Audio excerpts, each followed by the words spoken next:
S আলমের গাড়িতে এলাকায় গিয়ে সম্বর্ধনা নিলেন বিএনপি নেতা সালাউদ্দিন। দর্শক, কি বলবো, মানে বলার ভাষা আস্তে আস্তে মনে হয় হারিয়ে যাচ্ছে। কিভাবে সম্ভব? বাংলাদেশ ব্যাংকের গভর্নর যেখানে এস আলমকে টার্গেট করে বেশ জোরালো পদক্ষেপ নিয়েছে, তার মালিকানাধীন ইসলামী ব্যাংক সহ সমস্ত ব্যাংকগুলো তার অধীন থেকে আওতামুক্ত করেছে এবং নতুন পরিচালনা পর্ষদ গঠন করেছে এবং বলেছে যে তার নামে বেনামে কোনো সম্পত্তি যেন কেউ না কেনে। এবং তার মধ্যে সিআইডি অনুসন্ধান শুরু করেছে যে 1 লক্ষ কোটি টাকার উপর বিদেশে যে পাচার, সেই পাচারের অনুসন্ধান করছে। এইরকম পর্যায়ে একটি খবর যে এস আলমের গাড়িতে চড়েই এলাকায় সম্বর্ধনা নিয়েছেন। একটা সম্বর্ধনার বিশাল ছবি দেখলাম, মানে হাজার হাজার মানুষ। ভালো লেগেছে নিঃসন্দেহে। সালাউদ্দিন আহমেদ এখন বিএনপির স্থায়ী কমিটির মেম্বার। লম্বা সময় তিনি মেঘালয়ে ছিলেন, মেঘালয়ের আটক ছিলেন, ভারতে অবস্থান করছেন বাধ্য হয়ে।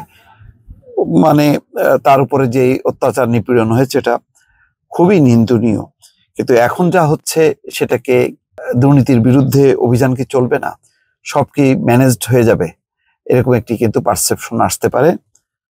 কারণ শেখ হাসিনার স্বৈরশাসনের সহযোগী কেবল তার দল না, কিছু ব্যবসায়ী, কিছু সাংবাদিক, কিছু সুশীল সমাজ, সেইগুলোকে যদি তাদের বিরুদ্ধে যদি ব্যবস্থা না নেওয়া হয়, যদি এখন তারা মানে মিলেমিশে যায়, তাহলে এই ছাত্রদের এত রক্ত, এত আত্মত্যাগ, এগুলি সবই তো অর্থহীন হয়ে যাবে। খবরে বলা হচ্ছে, প্রথম আলোর খবরটি, যে আলোচিত ও সমালোচিত ব্যবসায়ী গোষ্ঠী এস আলমের মালিকানাধীন গাড়িতে চড়ে নিজ এলাকায় গিয়ে সম্বর্ধনা নিলেন বিএনপির স্থায়ী কমিটির সদস্য ও সাবেক যোগাযোগ প্রতিমন্ত্রী সালাউদ্দিন আহমেদ। বুধবার দুপুর 12:15টার দিকে ঢাকা থেকে তিনি কক্সবাজারের বিমানবন্দরে পৌঁছান। এরপর দলের নেতা কর্মীদের গাড়িবহর সঙ্গে নিয়ে পেকুয়ায় পৌঁছান তিনি। তো যেই ভিডিওটি দেখা গেছে সেটি সালাউদ্দিন আহমেদ কক্সবাজারের পেকুয়ায় আসে। তার নম্বর চট্টগ্রাম মেট্রো ঘ 11-11-1533। এটি মিৎসুবিশির স্টেশন ওয়াগন ব্র্যান্ডের জিপ। তিনি সামনের সিটে বসে হাত নেড়ে আশেপাশের লোকজনকে শুভেচ্ছা জানান। সেই দৃশ্যও দেখেছি। তো তিনি বলছেন যে মানে শত শত গাড়ি এসছে, কোন গাড়িতে আমি উঠেছি আমি কি করে বলবো। অর্থাৎ তিনি বলছেন যে তার জানা নেই যে এই গাড়িটা এস আলমের।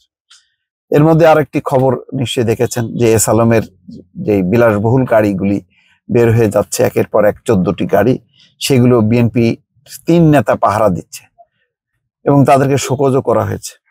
এই নিয়ে তোলপাড় হচ্ছে। তার মধ্যেই এই খবরটি যে সালাউদ্দিন আহমেদ এস আলমের গাড়িতে চড়ে সম্বর্ধনা নিয়েছেন এবং চড়েছেন।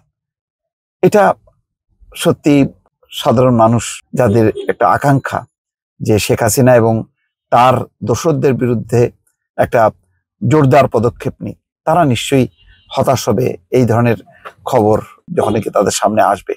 তো এই ব্যাপারে আমি যেটা বলবো, সালাউদ্দিন সাহেব নিজের এবং দলের পক্ষ থেকে একটি ব্যাখ্যা দেওয়া উচিত যে আসলে কি ঘটেছিল। ভালো থাকবেন, আল্লাহ হাফেজ।